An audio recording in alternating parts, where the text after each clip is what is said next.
Party AP PCC అధ్యక్ష పదవి స్వీకారం సందర్భంగా ఆమె మాట్లాడిన భాష కానీ చేసిన హడావుడి కానీ ఇవన్నీ చూశాక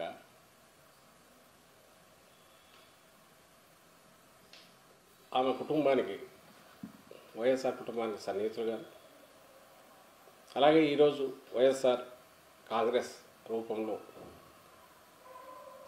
వైఎస్ రాజశేఖర రెడ్డి గారి ఆశయాలు కానీ ఆలోచనలు కానీ ఏవైతే ఉన్నాయో వాటికి పూర్తిగా పేటెంట్ కలిగిన వైఎస్ఆర్ కాంగ్రెస్ పార్టీ నాయకుడు కానీ అలాగే ఆ పార్టీ అధ్యక్షుడు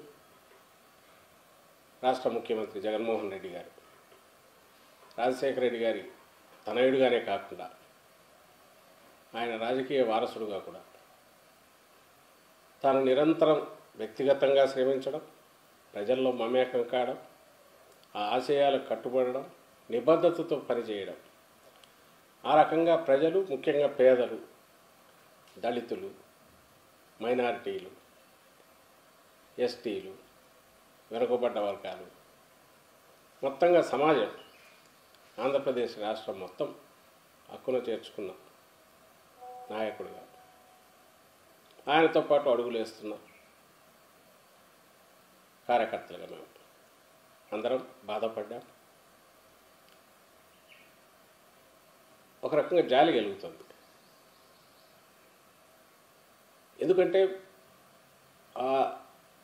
హఠాత్తుగా ఆకాశం నుంచి ఊడిపడినట్టు అటు నుంచి రావడం, నిన్నటి వరకు తెలంగాణ రాష్ట్రంలో ప్రయోగం చేయడం, ఆ తర్వాత ఉన్నట్టుండి ఇక్కడ ప్రత్యక్షం కావడం, అక్కడ ఉన్న వాళ్ళలో ఎక్సెప్ట్ కేవీపీ గారు తప్ప ఆమెకు వ్యక్తిగతంగా సన్నిహితంగా తెలిసిన వాళ్ళు లేరు. రఘువీరారెడ్డి గారు కొంత ఏమైనా పరిచయం ఉంటే ఉంటారేమో, వాళ్ళ నాన్నతో అప్పట్లో ఆ క్యాబినెట్లో ఉన్నారు, సన్నిహితంగా ఉండేవాళ్ళు. మిగిలిన ఎవరు ఆమెకు ఎవరో తెలియదు. పోనీ కాంగ్రెస్ పార్టీ గురించి ఏమైనా పూర్తి తెలుసా అంటే తెలిసిందంతా తన కుటుంబాన్ని ఎంతగా హెరాస్ చేసింది ఆ పార్టీ రాజశేఖర రెడ్డి గారి మరణానంతరం.